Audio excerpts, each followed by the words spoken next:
Good morning. ಇವತ್ತು ನಾವು ಕ್ಲಾಸಲ್ಲಿ internal check as regards to purchases and wages ಅನ್ನೋದ್ರ ಬಗ್ಗೆ ಡಿಸ್ಕಸ್ ಮಾಡೋಣ. ಸೊ ನಾವು let's have some introduction about purchases. Purchase ಅಂದರೆ ಏನನ್ನೋದು ನಿಮಗೆ ಗೊತ್ತಿದೆ, ಅದ್ರ ಬಗ್ಗೆ ನಾನು ಹೇಳಕ್ ಹೋಗಲ್ಲ. ಬಟ್ ಫಾರ್ ಅನ್ ಆರ್ಗನೈಸೇಷನ್ನಿಗೆ ಪರ್ಚೇಸ್ ಅನ್ನೋ ಆಕ್ಟಿವಿಟಿ ಹೇಗೆ ಶುರುವಾಗುತ್ತೆ ಯಾರಾದರೂ ಹೇಳ್ತೀರಾ? Can anybody tell what is the procedure of purchasing activity in the organization? What you think? ಮಾತಾಡಬೇಕು. ನಾನು ಈಗ ಸ್ಕ್ರೀನ್ ಶೇರ್ ಮಾಡಿದ್ದೀನಿ, ನೀವು ಅಲ್ಲಿ ಇದಿರೋ ಕೇಳಿಸ್ಕೊಳ್ತಿದ್ದೀರೋ ನನಗೆ ಗೊತ್ತಿಲ್ಲ. ಬಟ್ ನೀವು ನನಗೆ ರಿಪ್ಲೈ ಕೊಟ್ರೆ ಕೇಳಿಸ್ಕೊಳ್ತಿದ್ದೀರಾ ಅಂತೇಳಿ ನನಗೆ ಅನ್ಸುತ್ತೆ. ಸ್ಕ್ರೀನ್ ಕಾಣ್ತಿಲ್ಲ ಸರ್. ಸ್ಕ್ರೀನ್ ಕಾಣಿಸ್ತಿಲ್ವಾ? ಓಕೆ.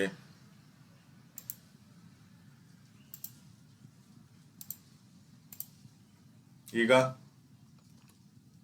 ಇಲ್ಲ ಸರ್, ಕಾಣಿಸ್ತಿಲ್ಲ. ಕಾಣಿಸ್ತಿಲ್ವಾ? ಈಗ ಬಂತು sir. Okay. So purchase, internal check as regards to purchase and wages ಬಗ್ಗೆ ನಾನು ಇವಾಗ ಮಾತಾಡ್ತಾ ಇರೋದು. ಸೊ ಪರ್ಚೇಸ್ ಅಂದ್ರೆ ಏನನ್ನೋದು ನಿಮಗೆ ಗೊತ್ತಿದೆ. ಒಂದು ಆರ್ಗನೈಸೇಷನ್ ಅಂತ ಹೇಳಿ ತಗೊಂಡ್ರೆ ಅಲ್ಲಿ ಪರ್ಚೇಸಿಂಗ್ ರಿಲೇಟೆಡ್ ಆಕ್ಟಿವಿಟೀಸ್ ಏನೇನಿರುತ್ತೆ ಯಾರಾದರೂ ಹೇಳಿ.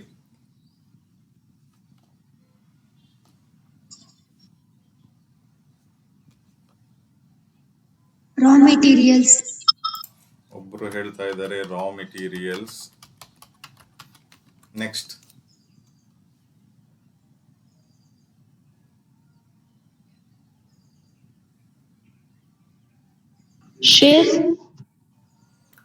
ಶೇರ್ಸ್ ಬರುತ್ತಾ? Next machineries, missionaries.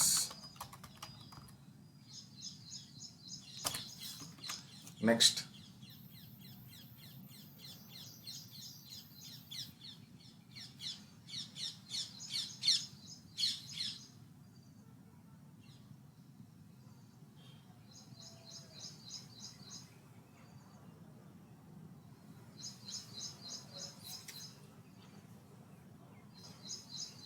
ಎಷ್ಟೇನಾ?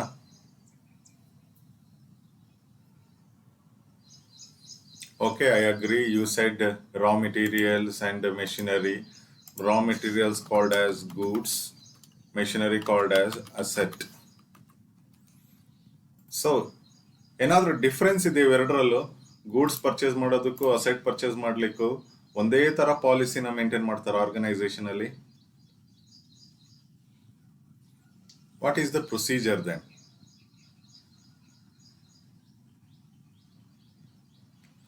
So organisation ಅಲ್ಲಿ ನಾವು ಡೈರೆಕ್ಟ್ ಆಗಿ ಪರ್ಚೇಸ್ ಮಾಡ್ತೇವೆ ಅಂತ ಹೇಳಿದ್ರೆ ಸುಮ್ಮನೆ ಫೋನ್ ಮಾಡಿ ಆರ್ಡರ್ ಮಾಡಿಬಿಟ್ರೆ ಗೂಡ್ಸ್ ಬರುತ್ತೆ ಅಂತ ಹೇಳಲ್ಲ. It is related to recording of the transaction. ನಾವು ಪರ್ಚೇಸಿಂಗ್ ಆಕ್ಟಿವಿಟಿ ಹೇಗೆ ಶುರು ಮಾಡ್ತೀವಿ ಅನ್ನೋದು ನಮಗೆ ಯಾವುದ್ರ ಮುಖಾಂತರ ಗೊತ್ತಾಗುತ್ತೆ ಅಂತ ಹೇಳಿದ್ರೆ, ಫಸ್ಟ್ ನಮಗೆ ರಿಕ್ವೆಸ್ಟ್ ಬರಬೇಕು ಅಥವಾ ರಿಕ್ವಿಸಿಷನ್ ಬರಬೇಕು. ಯಾರಿಂದ? ಯಾರಿಗೆ ಗೂಡ್ಸ್ ಬೇಕೋ ಅವರಿಗೆ, ಯಾವ ಡಿಪಾರ್ಟ್ಮೆಂಟಿಗೆ ಗೂಡ್ಸ್ ಬೇಕೋ ಅವರಿಂದ ನಮಗೆ ಫಸ್ಟ್ ರಿಕ್ವೆಸ್ಟ್ ಬರಬೇಕು. ರಿಕ್ವೆಸ್ಟ್ ಬಂದಾದ್ಮೇಲೆ ಅದನ್ನ ಪರ್ಚೇಸಿಂಗ್ ಆರ್ಡರ್ ಅಂತೇಳಿ ಹೇಳ್ತಾರೆ. ರಿಕ್ವೆಸ್ಟ್ ಬಂದಾದ್ಮೇಲೆ ನಾವು ಗೂಡ್ಸ್ ಕೊಡಬೇಕು, ಗೂಡ್ಸನ್ನ ಪರ್ಚೇಸ್ ಮಾಡಬೇಕು ಅಂತೇಳಿ ಹೇಳಿದ್ರೆ we need to have purchase order. ಈ ರಿಕ್ವೆಸ್ಟ್ ಬೇಸಿಗೆ ಪರ್ಚೇಸ್ ಆರ್ಡರ್ ಬೇಕು. ಇದಾದ್ಮೇಲೆ ಗೂಡ್ಸ್ ಗೂಡ್ಸ್ನ ಪರ್ಚೇಸ್ ಮಾಡ್ತಕ್ಕಂಥದ್ದು. ಗೂಡ್ಸ್ ಪರ್ಚೇಸ್ ಆದಮೇಲೆ ಲಾಸ್ಟಿಗೆ ಇನ್ವಾಯ್ಸ್ ಅನ್ನ ಪ್ರಿಪೇರ್ ಮಾಡ್ತಕ್ಕಂಥದ್ದು. ಸೊ ಇದಿಷ್ಟು ಕೆಲಸ ಒಬ್ಬರೇ ಮಾಡ್ತಾರಾ?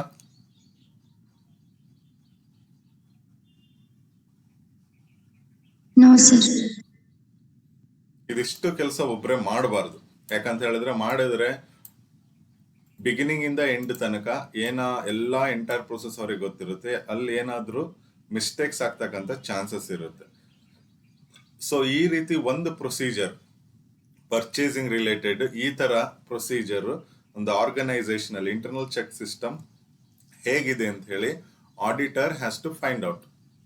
ಇವತ್ತಿನ ಡೇಟಿಗೆ ನಿಮಗೆ ಗೊತ್ತಿದೆ ಆನ್ಲೈನ್ ಪರ್ಚೇಸ್ ಆನ್ಲೈನ್ ಅಲ್ಲಿ ಏನ್ ಬೈ ಮಾಡ್ತೀರಾ ನೀವು, ಅದರಲ್ಲಿ ನಿಮಗೆ ರಿಕ್ವೆಸ್ಟ್ ಬರ್ಬೋದು, purchasing order, goods purchase, invoice ಎಲ್ಲ ಆನ್ಲೈನ್ ಅಲ್ಲಿ ನಡೆದೋಗ್ಬಿಡುತ್ತೆ. ಸೊ ಈ ಒಂದು ಎಂಟೈರ್ ಸಿಸ್ಟಮ್ ಅನ್ನ ಆರ್ಗನೈಸೇಷನ್ ಅಲ್ಲಿ ಯಾವ ತರ ಇದೆ ಅನ್ನೋದನ್ನ auditor has to verify in order to obtain reasonable assurance in the internal check system prevailing in the organization. He has to obtain reasonable assurance. ಯಾಕಂತ ಹೇಳಿದ್ರೆ ಇದರಲ್ಲಿ ಪರ್ಚೇಸ್ ಕಡಿಮೆ ಮಾಡಿದ್ರೆ ಪ್ರಾಫಿಟ್ ಜಾಸ್ತಿ ಆಗುತ್ತೆ, ಪರ್ಚೇಸ್ ಜಾಸ್ತಿ ತೋರಿಸಿದ್ರೆ ಪ್ರಾಫಿಟ್ ಕಡಿಮೆ ಆಗುತ್ತೆ, ಅಥವಾ ಪರ್ಚೇಸ್ ಆಗಿರೋ ಇನ್ವಾಯ್ಸಸ್ ಇರ್ಬೋದು, ಗೂಡ್ಸ್ ಅಥವಾ ಅಸೆಟ್ ಆಗ್ಲಿ ಇಲ್ಲ ಅಂತ ಹೇಳಿದ್ರೆ again it is A fraud. Request ಇದೆ, ಗೂಡ್ಸ್ ಇದೆ, PO ಇಲ್ಲ, ಇನ್ವಾಯ್ಸಸ್ ಇಲ್ಲ ಅಂತ ಹೇಳಿದ್ರೆ ಏನಕ್ಕೆ ರೀಸನ್ ಅಂತ ಹೇಳಿ ನೋಡ್ಬೇಕು. ನಮಗೆ ಎಲ್ಲದಕ್ಕೂ ಪರ್ಚೇಸಿಂಗ್ ಆರ್ಡರ್ ಬೇಕಾಗಲ್ಲ. ಈಗ ಪೆಟ್ಟಿ ಎಕ್ಸ್ಪೆನ್ಸಸ್ ಅಂತ ಹೇಳಿ ನಾವೇನ್ ಹೇಳ್ತೇವೆ ಅದಕ್ಕೆ ನಮಗೆ ಬೇಕಾಗಿಲ್ಲ. ಬಟ್ ಏನು ನಾನ್ ರಿಕರಿಂಗ್ ಅಂತ ಹೇಳಿ ಹೇಳ್ತೇವಲ್ಲ, ಈ ನಾನ್ ರಿಕರಿಂಗ್ ಅಥವಾ ಕೆಲವೊಂದ್ಸಲ ರಾ ಮೆಟೀರಿಯಲ್ಸ್ ಅಥವಾ ಗೂಡ್ಸ್ ನಾವೇನ್ ರೆಗ್ಯುಲರ್ ಆಗಿ ಪರ್ಚೇಸ್ ಮಾಡ್ತೇವೆ ಅದಕ್ಕೆ ಮಾತ್ರ ಇದೆಲ್ಲ ಡೀಟೇಲ್ಸ್ ಇರಲೇಬೇಕು. Request, purchase order, goods purchases and invoices. ಮತ್ತೆ ಇದಿಷ್ಟು ಕೆಲಸ ಒಬ್ಬರೇ ಮಾಡಬಾರ್ದು. ಸೊ ಈ ಒಂದು ವ್ಯವಸ್ಥೆ ಒಂದು ಆರ್ಗನೈಸೇಷನ್ಗೆ ಗೂಡ್ಸ್ ಬಂದಾದ್ಮೇಲೆ whenever organisation receives goods, what is the procedure prevailing in the organisation after receipt of goods, how they will dispatch to the different departments. So ಈಗ ನಮ್ಮ ಹತ್ರ ಗೂಡ್ಸ್ ಇದೆ, ಗೂಡ್ಸ್ ಇದ್ಮೇಲೂ ಸಹಿತ ನಾವು ಯಾವ್ದಾದ್ರು ಒಂದು ಡಿಪಾರ್ಟ್ಮೆಂಟ್ಗೆ ಗೂಡ್ಸ್ ಅನ್ನ ಕಳಿಸ್ಬೇಕು ಅಂದ್ರೆ ರಿಕ್ವೆಸ್ಟ್ ಬೇಕು. ಆ ರಿಕ್ವೆಸ್ಟ್ ಬೇಸ್ ಮೇಲೆ ನಾವು ಗೂಡ್ಸ್ ಅನ್ನ ಡಿಸ್ಪ್ಯಾಚ್ ಮಾಡ್ತಕ್ಕಂಥದ್ದು. ಸೊ ಈ ಒಂದು ಎಂಟೈರ್ ಇಂಟರ್ನಲ್ ಚೆಕ್ ಸಿಸ್ಟಮ್ ಯಾವ ತರ ಇದೆ ಅಂತ ಹೇಳಿ ಆರ್ಗನೈಸೇಷನ್ ಅಲ್ಲಿ auditor has to verify. This is what internal check regards to purchases and wages. So these are the things which I discussed. Requisition, I'll just read out. Requisition book must be kept by each department in the organization. The department requiring goods must prepare a requisition slip in duplicate by clearly mentioning the details about quantity, quality, and the time by which the goods must be supplied and send it to the purchase department. So requisition book separate ಆಗಿ each department ಅಲ್ಲಿ maintain ಮಾಡಬೇಕು. ಅಂದ್ರೆ production department ಇತ್ತಂದ್ರೆ production department, finance department ಇದ್ರೆ finance department. ಇದೇ ತರ ಯಾರಿಗೆ ಗೂಡ್ಸ್ಗಳು ಬೇಕು, ಯಾವುದೇ ತರದ ಗೂಡ್ಸ್ಗಳು ಬೇಕು ಅಂತ ಹೇಳಿದ್ರೆ organisation has to maintain a separate book called requisition book, and in that requisition book each department has to mention clearly the details about quality and the time by which the goods must be supplied to the purchase department. Next, purchase order. ಬಹುಶಃ ಇದು ನೀವು ಕೇಳಿರ್ತೀರೋ ಇಲ್ಲ ನನಗೆ ಗೊತ್ತಿಲ್ಲ. Has anybody listened this word purchase order?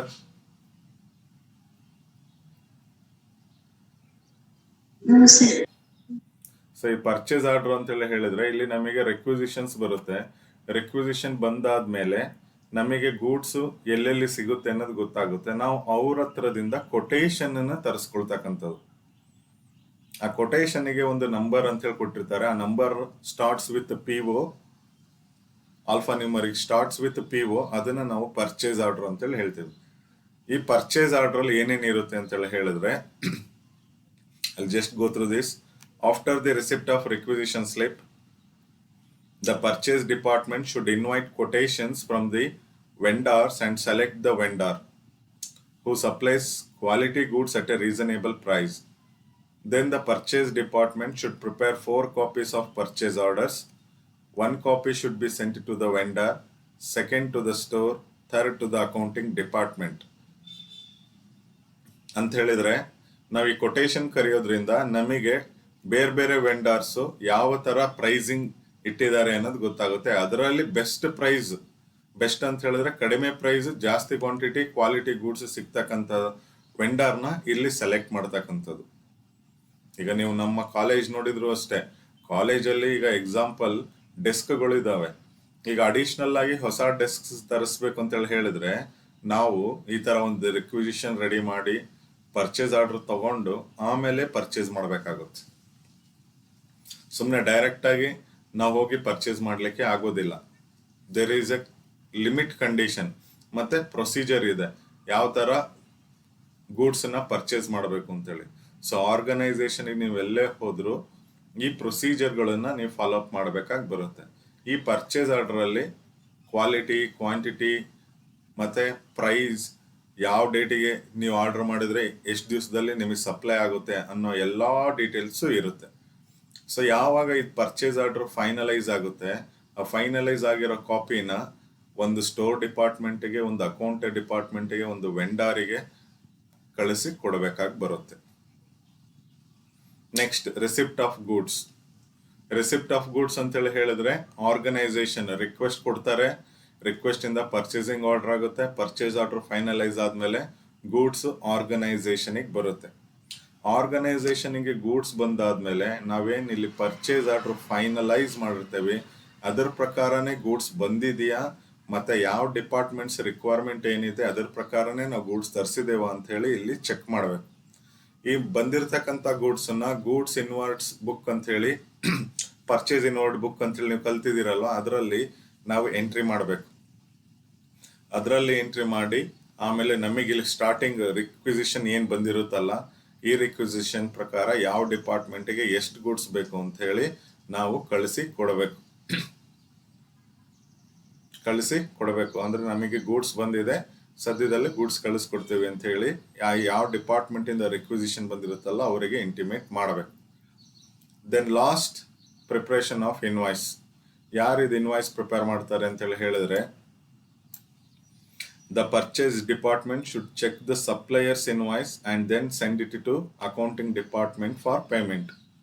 So ನಾವಿಲ್ಲಿ requisition ಇಂದ purchase order ಪ್ರಕಾರ ಏನ್ ಗೂಡ್ಸ್ ಬಂದಿದೆ ಅನ್ನೋದು ಚೆಕ್ ಮಾಡ್ತೇವಲ್ಲ, ಈ ಗೂಡ್ಸ್ ಚೆಕ್ ಮಾಡಾದ್ಮೇಲೆ PO ಸರಿ ಇತ್ತು ಅಂತ ಹೇಳಿದ್ರೆ ಇನ್ವಾಯ್ಸ್ ಅನ್ನ ಇನ್ನೊಂದ್ಸಲ ಚೆಕ್ ಮಾಡಿ ಇದಕ್ಕೂ ಮತ್ತೆ ಪರ್ಚೇಸ್ ಆರ್ಡರ್ಗೆ ಮ್ಯಾಚ್ ಆಯ್ತು ಅಂತ ಹೇಳಿದ್ರೆ ಈ ಇನ್ವಾಯ್ಸ್ ಎಲ್ಲಿ ಬರುತ್ತೆ ಅವಾಗ ಪರ್ಚೇಸ್ ಡಿಪಾರ್ಟ್ಮೆಂಟ್ ಅವರು ಅಕೌಂಟ್ಸ್ ಡಿಪಾರ್ಟ್ಮೆಂಟ್ಗೆ ಕಳಿಸ್ಕೊಡ್ಬೇಕು.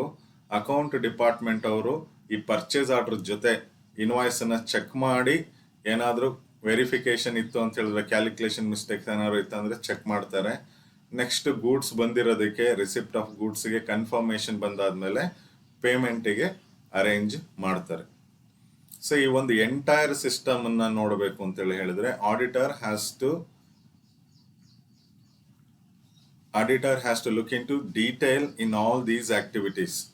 ಈ ಎಲ್ಲ ಆಕ್ಟಿವಿಟೀಸ್, ಈಗ ರಿಕ್ವಿಸಿಷನ್ ಬಂತು, ಪರ್ಚೇಸ್ ಆರ್ಡರ್ ಯಾರು ಪ್ರಿಪೇರ್ ಮಾಡ್ತಾರೆ, ಇದರ ಇಂಟರ್ನಲ್ ಚೆಕ್ ಹೇಗಿದೆ ಅನ್ನೋದನ್ನ auditor has to look into these activities in order to obtain reasonable assurance to express his views on financial statements whether they reflect true and fair view ಅನ್ನೋದಕ್ಕೆ.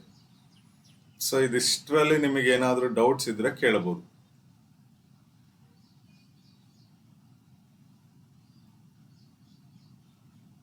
Entire thing ಅಲ್ಲಿ ಏನಾದ್ರು doubts ಇದ್ರೆ ಕೇಳ್ಬೋದು. Everything ಈಗೇನ್ ನಾನು ಇದನ್ನ ಮಾತಾಡ್ತಿದ್ದೀನಲ್ಲ, all these things are computerised, manual work ಇಲ್ಲ ಇಲ್ಲಿ. ಈಗ ರಿಸಿಪ್ಟ್ ಆಫ್ ಗೂಡ್ಸ್ ಅಂತ ಹೇಳಿ ಬಂದ್ರೆ ಸ್ವಲ್ಪ ಹಳೆ ಗೂಡ್ಸ್ ಇರುತ್ತೆ, ಈಗ ಹೊಸ ಗೂಡ್ಸ್ ಬಂದಿರುತ್ತೆ. ಯಾವ ಸಿಸ್ಟಮ್, ಯಾವ ಮೆಥಡ್ ಅಲ್ಲಿ ನಾವು ಗೂಡ್ಸ್ ಅನ್ನ ಕಳಿಸ್ಕೊಡ್ತೇವೆ, ಲಿಫೋ, ಫಿಫೋ, ಆ ಥರದ್ದೆಲ್ಲ ಆಕ್ಟಿವಿಟೀಸ್ ಇಲ್ಲಿ ವೆರಿಫೈ ಮಾಡಬೇಕು.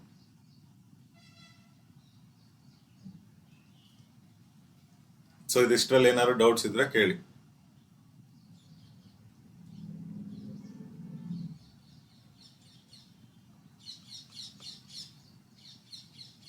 ಮತ್ತೆ ನಾನು ಆನ್ಲೈನ್ ಇವತ್ತಿನ ಡೇಟಿಗೆ ಏನು ಆನ್ಲೈನ್ ಅಂತೇಳಿ ಹೇಳ್ತೇವಲ್ಲ, ಆನ್ಲೈನ್ ಅಲ್ಲೂ ಸಹಿತ ಈ ಕಂಪ್ಯೂಟರೈಸ್ಡ್ ಎನ್ವೈರನ್ಮೆಂಟ್ ಇತ್ತು ಅಂತೇಳಿ ಹೇಳಿದ್ರೆ, ಈಗ ನೀವು ಒಂದು ಸಣ್ಣ ಆರ್ಗನೈಸೇಷನ್ ಆಯ್ತು ಅಂತೇಳಿ ಹೇಳಿದ್ರೆ ಇದನ್ನೆಲ್ಲ ವೆರಿಫೈ ಮಾಡ್ಬೋದು. ಜಸ್ಟ್ ಅದೇ ನೀವು ಬಿಗ್ ಆರ್ಗನೈಸೇಷನ್ಸಿಗೆ ಹೋದ್ರೆ, ಈಗ ಎಕ್ಸಾಂಪಲ್ ನೀವು ಅಮೆಝಾನ್ ಅನ್ನೋದನ್ನೇ ತಗೊಳ್ಳಿ. ಅಮೆಝಾನ್ ಅಲ್ಲಿ ಡೈಲಿ ಎಷ್ಟು ಸೇಲ್ಸ್ ಆಗುತ್ತೆ, ಎಷ್ಟು ಗೂಡ್ಸ್ ಪರ್ಚೇಸ್ ಮಾಡ್ತಾರೆ, ಡಿಫ್ರೆಂಟ್ ವೆಂಡರ್ಸ್ ಯಾರು ಇರ್ತಾರೆ, ಅವರಿಂದ ಕೊಟೇಶನ್ಸ್ ಯಾವ ಥರ ಬಂದಿರುತ್ತೆ, ಜಸ್ಟ್ ಇದನ್ನ ನೀವು ಇಮ್ಯಾಜಿನ್ ಮಾಡ್ಕೊಳ್ಳಿ.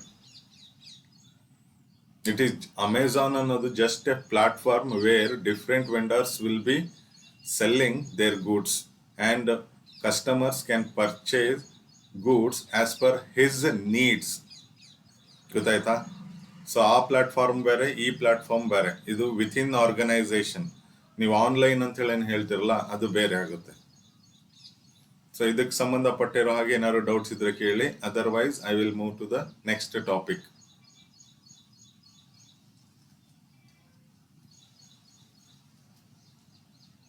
ನೀವು ಇವಾಗ ಡೌಟ್ ಬಂದಿರ್ಬೋದು ನಿಮಗೆ.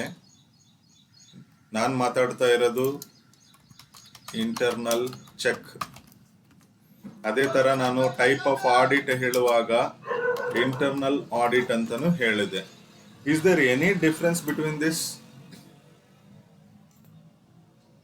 ಏನಾದ್ರೂ ಡಿಫ್ರೆನ್ಸ್ ಇದೆ ಇವೆರಡರಲ್ಲಿ?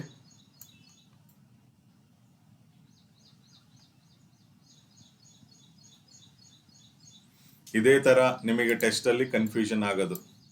ನಿನ್ನೆ ನಾನೇನು ಟೆಸ್ಟ್ ಕಂಡಕ್ಟ್ ಮಾಡಿದ್ದೆ, ನಿಮಗೆ ಅದು ಇಂಟರ್ನಲ್ ಚೆಕ್ ಅನ್ಸುತ್ತೋ ಇಂಟರ್ನಲ್ ಆಡಿಟ್ ಅನ್ಸುತ್ತೋ, ಅದು ಆಡಿಟ್ ಪ್ರೋಗ್ರಾಮ್ ಅನ್ಸುತ್ತೋ ಆಡಿಟ್ ವರ್ಕಿಂಗ್ ಪೇಪರ್ಸ್ ಅನ್ಸುತ್ತೋ, ಯಾವ ತರ ಅನ್ನೋದು ನಿಮಗೆ ಡೌಟ್ ಇದೆ ಆಗಿರೋದು. Whether both are same?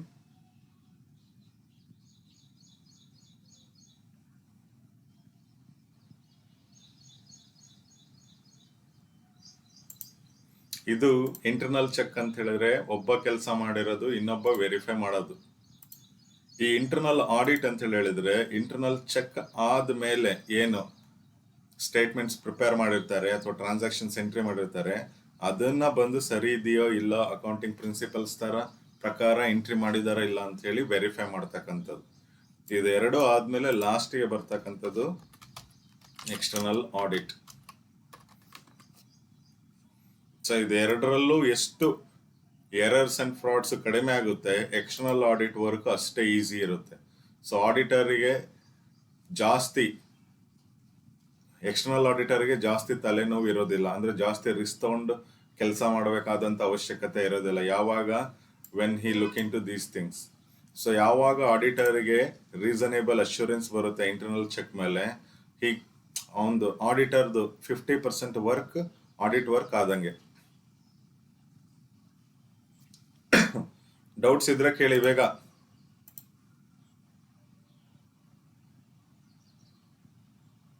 Doubts ಇಲ್ವಾ? No, sir.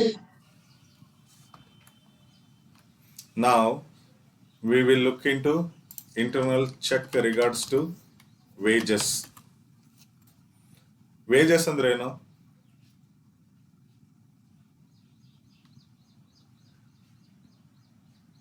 ಯಾರಾದ್ರೂ ಹೇಳಿ.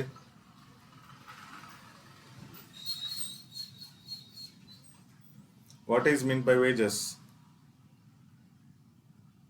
ಅಥವಾ ನಿಮಗೆ ವೇಜಸ್ ಅಂದ್ರೆ ಏನಂತ ಗೊತ್ತು ಅದು ಹೇಳಿ.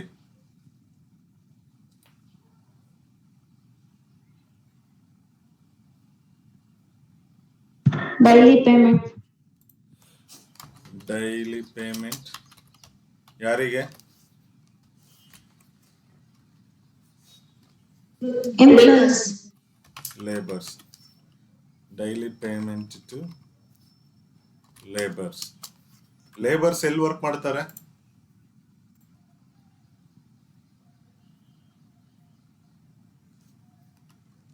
Again organisation. ಸೊ ವೇಜಸ್ ಅನ್ನೋದು ಲೇಬರ್ಸ್ಗೆ ಕೊಡ್ತಕ್ಕಂತ ಒಂದು ಡೈಲಿ ಪೇಮೆಂಟ್.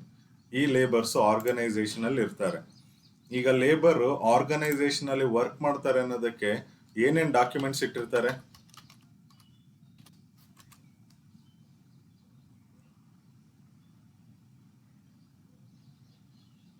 ಏನೇನ್ ಡಾಕ್ಯುಮೆಂಟ್ಸ್ ಇಟ್ಟಿರ್ತಾರೆ?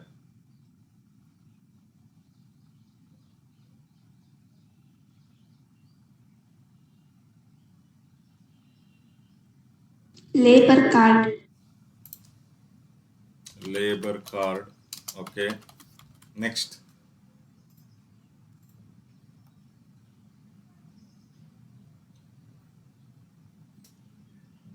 ನೆಕ್ಸ್ಟ್, ನಿಮಗೆ ಗೊತ್ತಿದೆ, ಪ್ರತಿಯೊಬ್ಬರಿಗೂ ಗೊತ್ತಿದೆ ಏನೇನು ಡಾಕ್ಯುಮೆಂಟ್ಸ್ ಇಟ್ಟಿರ್ತಾರೆ ಅಂತ ಹೇಳಿ. ಬಹಳ ಇಂಪಾರ್ಟೆಂಟ್ ಒಂದಿದೆ,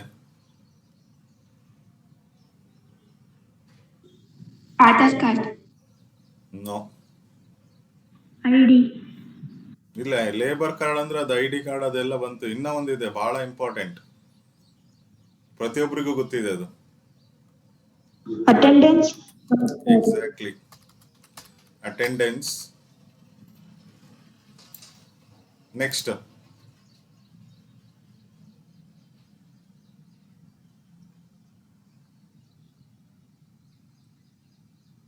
ನೆಕ್ಸ್ಟ್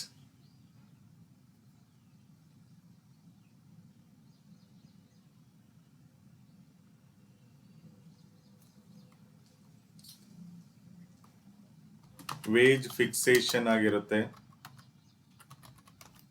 ವೇಜ್ ಫಿಕ್ಸೇಷನ್ ಆಗಿರ್ತಕ್ಕಂಥ ಡೀಟೇಲ್ಸ್ ಇರುತ್ತೆ. ನೆಕ್ಸ್ಟ್, ಯಾರಿಗೆ ನಾವು ವೇಜಸ್ ಕೊಡ್ಬೇಕಂತ ಹೇಳಿದ್ರೆ ವೇಜ್ ಶೀಟ್ಸ್ ನ ಪ್ರಿಪೇರ್ ಮಾಡಬೇಕು. ಸೊ ಇದು ನಾರ್ಮಲಿ ಇದ್ರ ಜೊತೆ ಬೇರೆ ಡಾಕ್ಯುಮೆಂಟ್ಸ್ ಇರುತ್ತೆ, ಇಲ್ಲ ಅಂತ ಹೇಳಲ್ಲ.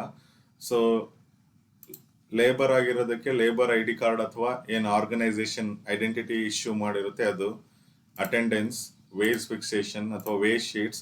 ಇವತ್ತಿನ ಡೇಟಿಗೆ ಅಟೆಂಡೆನ್ಸ್ ಅಂತ ಹೇಳಿದ್ರೆ ಪಂಚ್ ಕಾರ್ಡ್ ಯೂಸ್ ಮಾಡ್ತಾರೆ, ಗೊತ್ತಾ? ಆಕ್ಸೆಸ್ ಕಾರ್ಡ್ ಅನ್ನ ಯೂಸ್ ಮಾಡ್ತಾರೆ.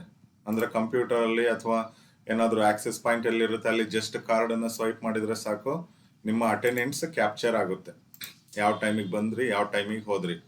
ನೆಕ್ಸ್ಟ್, ಓವರ್ ಟೈಮ್ ಇದೆಯಾ, ಓವರ್ ಟೈಮ್ ವರ್ಕ್ ಏನಾದ್ರು ಮಾಡಿದಾರಾ, ಅದರ ರೆಕಾರ್ಡ್ಸ್, ಡೈಲಿ ಅಟೆಂಡೆನ್ಸ್, ಇದಿಷ್ಟನ್ನ ನಾವು ನೋಡ್ಬೇಕು.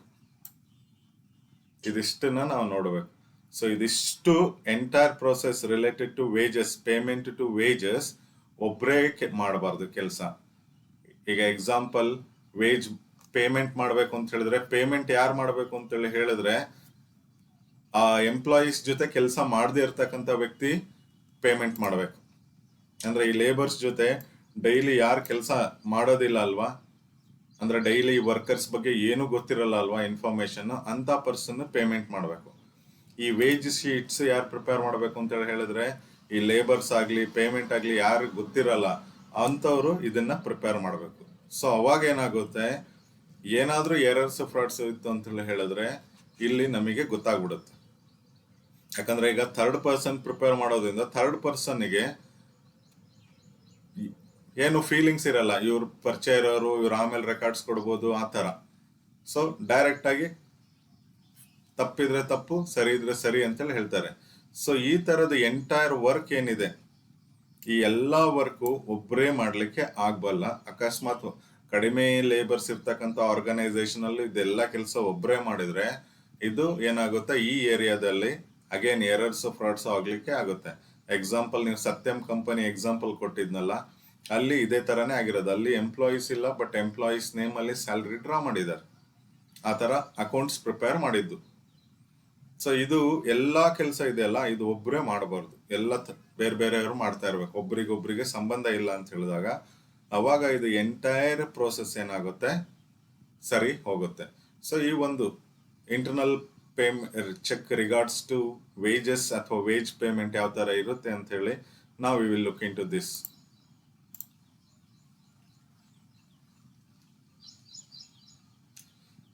Maintenance of wage records. First one is, as I told you, time recording clock. ಅಂದ್ರೆ ಯಾರು ಯಾವಾಗ ಎಷ್ಟೊತ್ತಿಗೆ ಬರ್ತಾರೆ ಪ್ಲೇಸ್ ಆಫ್ ವರ್ಕಿಗೆ ಅನ್ನೋದನ್ನ ಒಂದು ಮೇಂಟೈನ್ ಮಾಡ್ಬೇಕು. ಇವತ್ತಿನ ಡೇಟಿಗೆ ಇದು ಆಲ್ಮೋಸ್ಟ್ ಕಂಪ್ಯೂಟರೈಸ್ಡ್. ಪಂಚ್ ಕಾರ್ಡ್ ಇರ್ತಾರಲ್ಲ, ಕಾರ್ಡ್ ಪಂಚ್ ಮಾಡಿ ಹೋಗ್ತಕ್ಕಂಥದ್ದು, ಅದಿರ್ಬೋದು, ಆಕ್ಸೆಸ್ ಕಾರ್ಡ್ ಇರ್ಬೋದು, ಅಥವಾ ನೀವು ಜಸ್ಟ್ ಬಯೋಮೆಟ್ರಿಕ್ ಫಿಂಗರ್ ಪ್ರಿಂಟ್ ತಗೊಂಡು ನಿಮ್ಮ ಅಟೆಂಡೆನ್ಸ್ ಮೇಂಟೈನ್ ಮಾಡೋದು, whatever. At today's time ಇದು entirely computerised. So timing recording clock ಇರಬೇಕು. ನೆಕ್ಸ್ಟ್, ನೀವು ಕಾಸ್ಟಿಂಗ್ ಅಲ್ಲಿ ಕಲ್ತಿರ್ತೀರಾ, piece wages system, Halsey's plan, Rowan's plan ಅಂತೇಳಿ ನೀವು ಕಲ್ತಿರ್ತೀರಲ್ವಾ. ಸೊ ಆ ಪ್ರಕಾರ ಇತ್ತು ಅಂತ ಹೇಳಿದ್ರೆ ಅದಕ್ಕೆ proper books of accounts should be maintained. ಯಾವ ತರ ಓವರ್ ಟೈಮ್ ಮಾಡಿದ್ರೆ ಯಾವ ತರ ಬೋನಸ್ ಸಿಗುತ್ತೆ, ನಾರ್ಮಲ್ ವರ್ಕ್ ಇತ್ತಂದ್ರೆ ಯಾವ ತರ ಬೋನಸ್ ಸಿಗುತ್ತೆ ಅನ್ನೋದು ನಿಮಗೆ ಈ ಮೆಥಡ್ ಕಲ್ತಿದ್ದೀರಾ. ರೋವನ್ಸ್ ಇದು piece wages system, Rowan's plan, Halsey's plan ಅಂತೇಳಿ. Yes, sir. ಸೊ ಆ ಪ್ಲಾನ್ಸ್ಗಳನ್ನ ನೀವು ಆ ಪ್ಲಾನ್ಸ್ ಪ್ರಕಾರ ಅಥವಾ ಆ ವೇಜಸ್ ಸಿಸ್ಟಮ್ ಪ್ರಕಾರ ನೀವೇನಾದ್ರೂ ವರ್ಕರ್ಸಿಗೆ ಪೇ ಮಾಡ್ತಾ ಇದ್ರೆ ಅದಕ್ಕೆ separate books of accounts maintain ಮಾಡಿರ್ಬೇಕು, ಸರಿಯಾಗಿ ಪ್ರಾಪರ್ ರೆಕಾರ್ಡಿಂಗ್ ಇರ್ಬೇಕು ಅದರಲ್ಲಿ. ನೆಕ್ಸ್ಟ್, ವರ್ಕರ್ಸಿಗೆ ಏನಾದ್ರೂ ಓವರ್ ಟೈಮ್ ಮಾಡ್ಲಿಕ್ಕೆ ಅವಕಾಶ ಇತ್ತು ಅಂತೇಳಿ ಹೇಳಿದ್ರೆ ಈ ಓವರ್ ಟೈಮ್ ಸ್ಲಿಪ್ಪನ್ನು ಸಹಿತ ರೆಡಿ ಮಾಡಬೇಕು. ಈ ಓವರ್ ಟೈಮ್ ಸ್ಲಿಪ್ ರೆಡಿ ಯಾರು ಮಾಡ್ತಾರೋ ಅದನ್ನ ಪ್ರಾಪರ್ಲಿ ಅಥರೈಸ್ಡ್ ಅಫಿಷಿಯಲ್ಸ್ ಯಾರಿರ್ತಾರೆ ಅದು ಚೆಕ್ ಮಾಡಬೇಕು. ಸುಮ್ಮನೆ ಓವರ್ ಟೈಮ್ ಎಲ್ರಿಗೂ ಅಪ್ರೂವ್ ಮಾಡ್ಲಿಕ್ಕೆ ಆಗೋದಿಲ್ಲ. ಸೊ ಯಾರು ಓವರ್ ಟೈಮ್ ಮಾಡ್ತಾರೆ ಅದಕ್ಕೆ ಓವರ್ ಟೈಮ್ ಸ್ಲಿಪ್ ರೆಡಿ ಮಾಡಿ ಆಥರೈಸ್ಡ್ ಅಫಿಷಿಯಲ್ ಪರ್ಸನ್ಸ್ ಇಂದ ಪರ್ಮಿಷನ್ ತಗೊಳ್ಬೇಕು. ಮತ್ತೆ ಯಾವುದೇ ವರ್ಕರ್ ಫ್ಯಾಕ್ಟರಿಯಿಂದ ಹೊರಗಡೆ ಹೋಗ್ತಾರೆ ಅಂತೇಳಿ ಹೇಳಿದ್ರೆ he must take permission in a return form.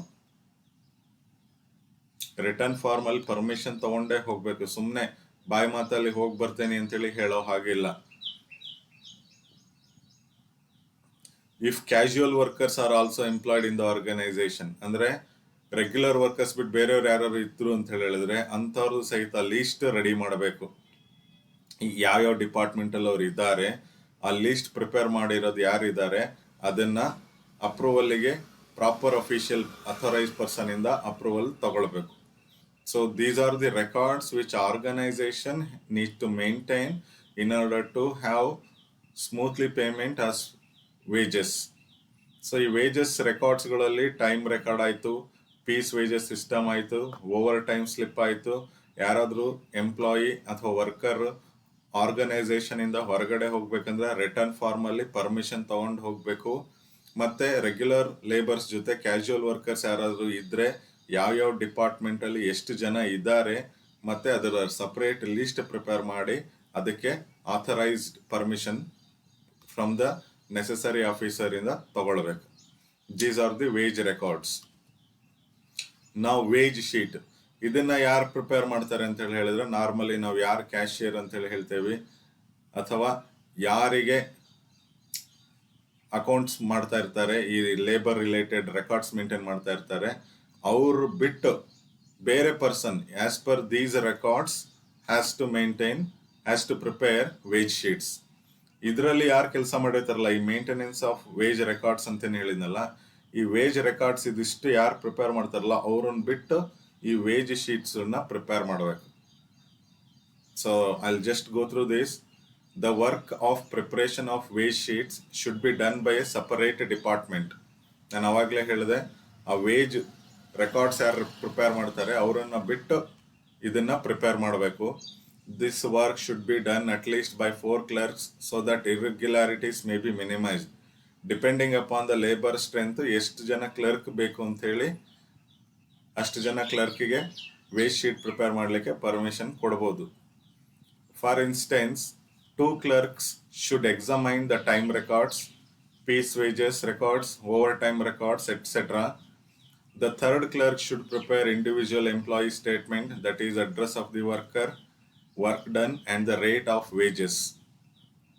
So ಇಲ್ಲಿ ಒಂದು ಎಕ್ಸಾಂಪಲ್ ಪ್ರಕಾರ 4 ಜನ ಕ್ಲರ್ಕ್ ಅಲ್ಲಿ 2 clerk time record, piece wage records, over time records check ಮಾಡಬೇಕು. 3ನೇ ವ್ಯಕ್ತಿ ಇಂಡಿವಿಜುವಲ್ ಎಂಪ್ಲಾಯಿ ಸ್ಟೇಟ್ಮೆಂಟ್ಸ್ ಅಂದ್ರೆ ಅವ್ರದ್ದು ಅಡ್ರೆಸ್ ಆಗಲಿ ಅವ್ರು ಏನು ಕೆಲಸ ಮಾಡಿದ್ದಾರೆ ಪ್ರತಿಯೊಬ್ಬರಿಗೂ ಏನು ರೇಟ್ ಆಫ್ ವೇಜಸ್ ಇದೆ. ಲಾಸ್ಟಿಗೆ 4ನೇ ವ್ಯಕ್ತಿ ಕ್ಯಾಲ್ಕುಲೇಷನ್ಸ್ನ ಚೆಕ್ ಮಾಡಿ ಅದರಲ್ಲಿ ಏನಾದ್ರು ಡಿಡಕ್ಷನ್ಸ್ ಇದ್ರೆ ಅಂದ್ರೆ rent, provident fund, income tax, instalment, loan in instalment ಯಾವ್ದಾದ್ರು ಇತ್ತಂದ್ರೆ ಅದನ್ನ ಲೆಸ್ ಮಾಡಿಕೊಂಡು ನೆಕ್ಸ್ಟ್ ಅಮೌಂಟನ್ನ ಪೇ ಮಾಡೋ ಹಾಗೆ ಪ್ರಿಪೇರ್ ಮಾಡಬೇಕು. So this is how wage sheet are prepared. So clerks normally ಒಂದು ನಾರ್ಮಲ್ ಸ್ಟ್ರೆಂತ್ ಅಂತ ಏನು ಹೇಳ್ತಾರೆ ಅಂತ ಕಡೆ ಈ 4 ಎಂಪ್ಲಾಯೀಸ್ ಈ 4 ಕ್ಲರ್ಕ್ಸ್ ಈ ವೇಜ್ ರೆಕಾರ್ಡ್ಸ್ನ ಪ್ರಿಪೇರ್ ಚೆಕ್ ಮಾಡಿ ವೇಜ್ ಶೀಟನ್ನು ಪ್ರಿಪೇರ್ ಮಾಡ್ತಾರೆ. 2 ಎಲ್ಲ ವೇಜ್ ರೆಕಾರ್ಡ್ಸನ್ನು ಚೆಕ್ ಮಾಡ್ತಾರೆ. ನೆಕ್ಸ್ಟ್ ಇನ್ನೊಬ್ಬ ವ್ಯಕ್ತಿ ಅಲ್ಲಿ ಇರ್ತಕ್ಕಂಥ ಕ್ಯಾಲ್ಕುಲೇಷನ್ಸ್ ಆಗಲಿ ಎಂಪ್ಲಾಯ್ ಅಡ್ರೆಸ್ ಆಗಲಿ ಏನಿದೆ ಅನ್ನೋದು ಚೆಕ್ ಮಾಡಿ ಅವರಿಗೆ ಕೊಡ್ತಕ್ಕಂಥ ವೇಜ್ ಪೇಮೆಂಟಲ್ಲಿ ಏನಾದರೂ ಡಿಡಕ್ಷನ್ಸ್ಗಳು ಇತ್ತು ಅಂತೇಳಿ ಹೇಳಿದ್ರೆ ಅವನ್ನ ಡಿಡಕ್ಷನ್ಸ್ ಮಾಡಿ ನೆಕ್ಸ್ಟ್ ವೇಜ್ ಶೀಟ್ ಪ್ರಿಪೇರ್ ಮಾಡಲಿಕ್ಕೆ ಹೋಗ್ತಾರೆ. ಸೊ ಎಲ್ಲ ವೇಜ್ ಶೀಟ್ ವರ್ಕ್ ಮ್ಯಾನೇಜರ್ ಯಾರಿರ್ತಾರೆ, respective work manager has to sign it.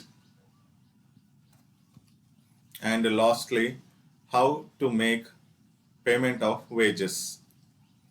So ಇದು I'll just go through this. The cashier should withdraw the net amount as shown in the wage sheet. Wage sheet ಪ್ರಕಾರ ಎಷ್ಟು amount ಇದೆ ಅಷ್ಟು ಅಮೌಂಟನ್ನು ಕ್ಯಾಶಿಂದ withdraw ಮಾಡಬೇಕು, ಬ್ಯಾಂಕಿಂದ withdraw ಮಾಡಬೇಕು. The payment of wages must be made by a person who is in no way concerned with the preparation of wage sheet. That means to say, ಈ wage records ಯಾರು prepare ಮಾಡಿದ್ದಾರೆ, wage sheet ಯಾರು prepare ಮಾಡಿದ್ದಾರೆ, ಅವ್ರು ಬಿಟ್ಟು ಇನ್ನೊಬ್ಬ person wage sheet ಪ್ರಕಾರ payment ಮಾಡಲಿಕ್ಕೆ ನಾವು ಒಬ್ಬ ವ್ಯಕ್ತಿಗೆ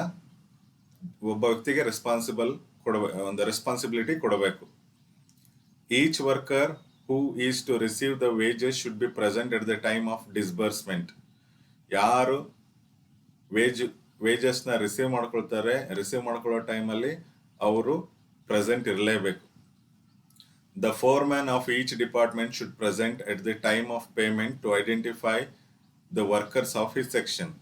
ಯಾವ ಸೆಕ್ಷನ್ ಅಲ್ಲಿಂದ ಲೇಬರ್ಸ್ಗೆ ಪೇಮೆಂಟ್ ಮಾಡ್ತಾ ಇರ್ತೇವೆ ಆ ಡಿಪಾರ್ಟ್ಮೆಂಟಿನ ಹೆಡ್ ಅಥವಾ ಫೋರ್ಮ್ಯಾನ್ ಯಾರು ಇರ್ತಾರೆ ಅವರಲ್ಲಿ ಪ್ರೆಸೆಂಟ್ ಇರಬೇಕು ವೇಜಸ್ ಪೇಮೆಂಟನ್ನು ಪೇಮೆಂಟ್ ಮಾಡುವಾಗ. The signature of the workers must be obtained when the receive the amount. So ಯಾವಾಗ ಅವರಿಗೆ ಪೇಮೆಂಟ್ ಮಾಡ್ತೇವೆ ಅವರಿಂದ ನಾವು ಸಿಗ್ನೇಚರ್ ತಗೊಳ್ಬೇಕು. Special arrangement should be made to pay to the absentee workers. ಈಗ ನಾವು ಇಲ್ಲಿ ಪೇಮೆಂಟ್ ಮಾಡ್ತಿದ್ದೀವಿ ಅಂತೇಳಿ ಹೇಳಿದ್ದೇವೆ. ಈ ಪೇಮೆಂಟ್ ಮಾಡೋ ದಿನ ಏನಾದರೂ ಇವ್ರ ಲೇಬರ್ಸ್ ಆಬ್ಸೆಂಟ್ ಆಗಿದ್ರೆ ಅಥವಾ ವರ್ಕರ್ಸ್ ಆಬ್ಸೆಂಟ್ ಇದ್ರೆ ಅವರಿಗೆ ಏನು ಅರೇಂಜ್ಮೆಂಟ್ ಮಾಡಿದ್ದಾರೆ ಪೇಮೆಂಟ್ ಮಾಡಲಿಕ್ಕೆ ಅನ್ನೋದನ್ನ ನೋಡಬೇಕು. A list of unpaid workers should be prepared by the cashier and ಫೋರ್ಮ್ಯಾನ್ each department.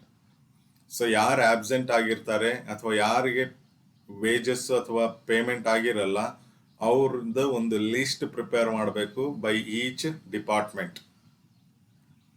The officer employing casual workers should not be connected with the payment of wages. ಅಂದರೆ regular labours ಬಿಟ್ಟು ಬೇರೆ ಈ casual workers ಜೊತೆ ಯಾರು link ಇರ್ತಾರಲ್ಲ ಅವರು ಸಹಿತ ಅವ್ರನ್ನ ಬಿಟ್ಟು he should not be connected with the casual workers while making the payment. ಅಂದ್ರೆ ಏನಾಗುತ್ತೆ ಅಂತ ಹೇಳಿದ್ರೆ ಅವ್ರಿಗೆ ನಾವು ಕೊಡ್ತೇವೆ ಅಂತ ಹೇಳಿ ದುಡ್ಡು ತಗೊಂಡ್ಬಿಟ್ಟು ಅವ್ರಿಗೆ ಕೊಡದೇ ಇರೋದು, ಆ ತರ ಇಶ್ಯೂಸ್ ಆಗುತ್ತಲ್ಲ. ಹಾಗಾಗಿ ಯಾರು ಸಂಬಂಧ ಇಲ್ದಿರ್ತಕ್ಕಂಥ ವ್ಯಕ್ತಿಗಳು ಇರಬೇಕು at the time of payment. As far as possible casual workers should be paid wages on A day different from the day of regular wages. So ನಮಗೆ ಇಲ್ಲಿ ಕನ್ಫ್ಯೂಷನ್ ಆಗಬಾರ್ದು, ಕ್ಯಾಶುಯಲ್ ವರ್ಕರ್ಸ್ ಯಾರು ರೆಗ್ಯುಲರ್ ವರ್ಕರ್ಸ್ ಯಾರು ಅಂತ ಹೇಳಿ confusion ಆಗಬಾರ್ದು ಅಂತೇಳಿ ಹೇಳಿದ್ರೆ, ರೆಗ್ಯುಲರ್ ವರ್ಕರ್ಸಿಗೆ ಯಾವತ್ತು ಪೇಮೆಂಟ್ ಮಾಡ್ತೇವೆ ಅವತ್ತೇ ಕ್ಯಾಶುಯಲ್ ವರ್ಕರ್ಸಿಗೆ ಪೇಮೆಂಟ್ ಮಾಡಬಾರ್ದು. ಸೊ ಅವ್ರಿಗೊಂದು ದಿವಸ ಇವ್ರಿಗೊಂದು ದಿವಸ ಪೇಮೆಂಟ್ ಡೇನ ಫಿಕ್ಸ್ ಮಾಡಬೇಕಾಗಿ ಬರುತ್ತೆ. A surprise visit of a senior official while the wages are disbursed will be effective measure to control. ಅಂದರೆ ವರ್ಕರ್ಸಿಗೆ ಪೇಮೆಂಟ್ ಮಾಡುವಾಗ ಯಾರಾದರೂ ಒಬ್ರು ಸೀನಿಯರ್ ಪರ್ಸನ್ ಸಡನ್ ಆಗಿ ವಿಸಿಟ್ ಮಾಡ್ತಕ್ಕಂಥದ್ದು, so that he can see whether effective payments R,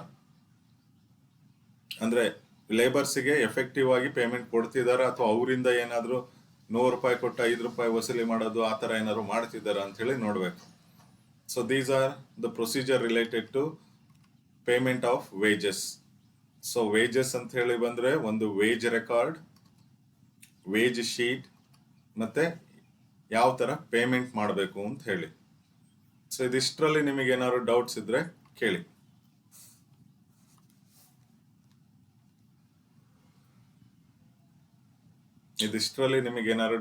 ಕೇಳಿ. Purchases ಆಗಿರಲಿ ಅಥವಾ ವೇಜಸ್ ಆಗಿರಲಿ.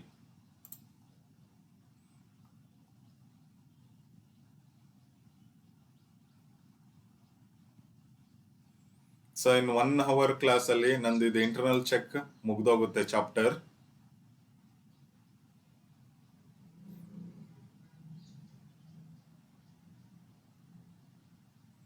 ಯಾರಿಗೇನಾದ್ರು ಡೌಟ್ಸ್ ಇದ್ರೆ ಕೇಳಿ. ಯಾರಿಗೂ ಡೌಟ್ಸ್ ಇಲ್ಲ ಅಂತ ಹೇಳಿದ್ರೆ I just conclude my class.